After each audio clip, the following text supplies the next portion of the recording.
Have you ever noticed how some words just feel permanent, like they've always existed? Sun, bread, coffee, and of course, bacon. We say it casually. Do you want bacon with that? Everything's better with bacon. But here's something most of us never stop to ask. Why is bacon called bacon in the first place? The word doesn't sound like pig. It doesn't describe how it's cooked. It doesn't even hint at that smoky, salty flavor we all recognize instantly. So where did the name actually come from? And has it always meant the crispy breakfast strips we know today?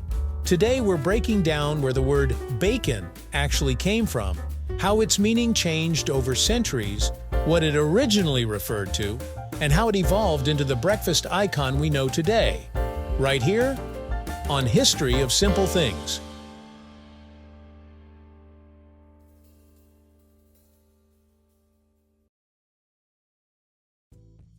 Humans have been curing pork for thousands of years.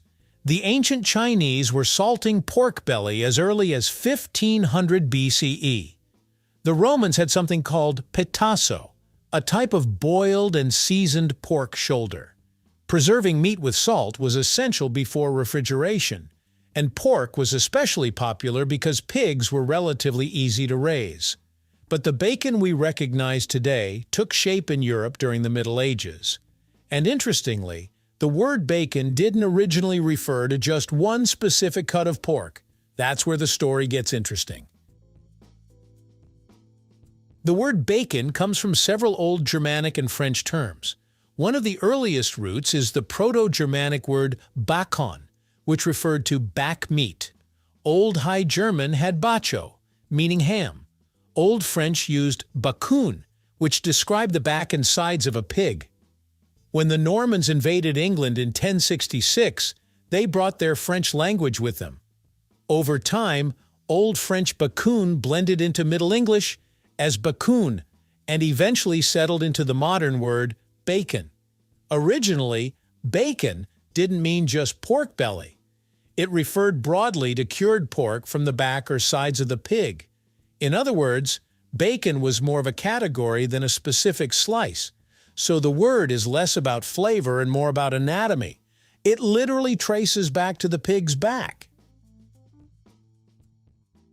Today, when someone says bacon, most people picture thin, streaky slices of pork belly, especially in places like the United States.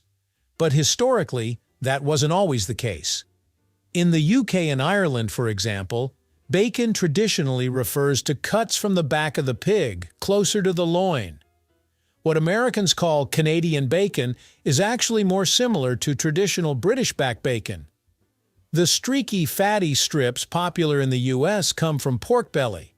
That style rose to prominence much later, particularly as industrial meat processing expanded in the 18th and 19th centuries. So the meaning of bacon shifted over time. What began as a broad term for cured back meat gradually narrowed, depending on where you lived, into specific cuts and styles. If bacon is cured pork, why didn't the word just evolve into something more literal like salt pork? Well, interestingly, that term does exist.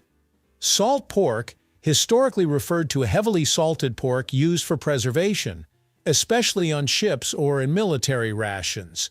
It was saltier and less smoked than bacon.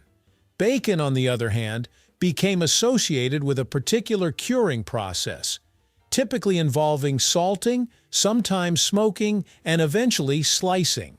Over time, the word separated itself from generic preserved pork and became tied to a distinct preparation style. Language tends to stick with familiar words, especially when they're tied to everyday foods. And bacon had already rooted itself deeply in English by the time preservation methods became more standardized. By the 12th and 13th centuries, bacon was a staple in England. It was affordable, calorie-dense, and easy to store. Pigs were often raised in forests, feeding on acorns and scraps, which made pork widely accessible compared to other meats. There's even a famous phrase tied to bacon: bringing home the bacon. One popular legend traces it to the town of Dunmow in Essex, where couples could win a side of bacon if they swore they hadn't argued for a year and a day. Whether entirely factual or partly folklore, the phrase dates back centuries and shows how culturally significant bacon already was. By this point, the word had fully cemented itself in English vocabulary. When European settlers traveled to North America, they brought pigs with them. Pork quickly became a dietary staple in colonial America because pigs adapted well to various climates and reproduced quickly. As meatpacking industrialized in the 1800s, particularly in cities like Chicago, pork processing became faster and more uniform. This is when the thin-cut, streaky pork belly style gained popularity in the United States. Mass production, refrigeration, and eventually pre-sliced packaging in the 20th century made bacon a breakfast icon. Advertising campaigns in the 1920s even promoted bacon and eggs as the all-American breakfast. By then, the word bacon no longer meant just cured-back meat. It had become a symbol of a specific food experience, sizzling, crispy, and unmistakably savory. What's fascinating is how the word evolved while staying recognizable. From Bakkon to Bakkon to bacon, the sound shifted slightly, but the core meaning, cured pork from the back or sides, remained surprisingly consistent for over 1,000 years. Unlike many food names that changed drastically over time, bacon kept its identity. And even though the cut, preparation, and cultural role have shifted, the word still connects directly to its ancient roots in Germanic languages describing the pig's back. So, in a way, every time we say bacon, we're unknowingly using a word that's more than a millennium old. So why is bacon called bacon? Because centuries ago, people needed a word for cured meat from a pig's back and sides.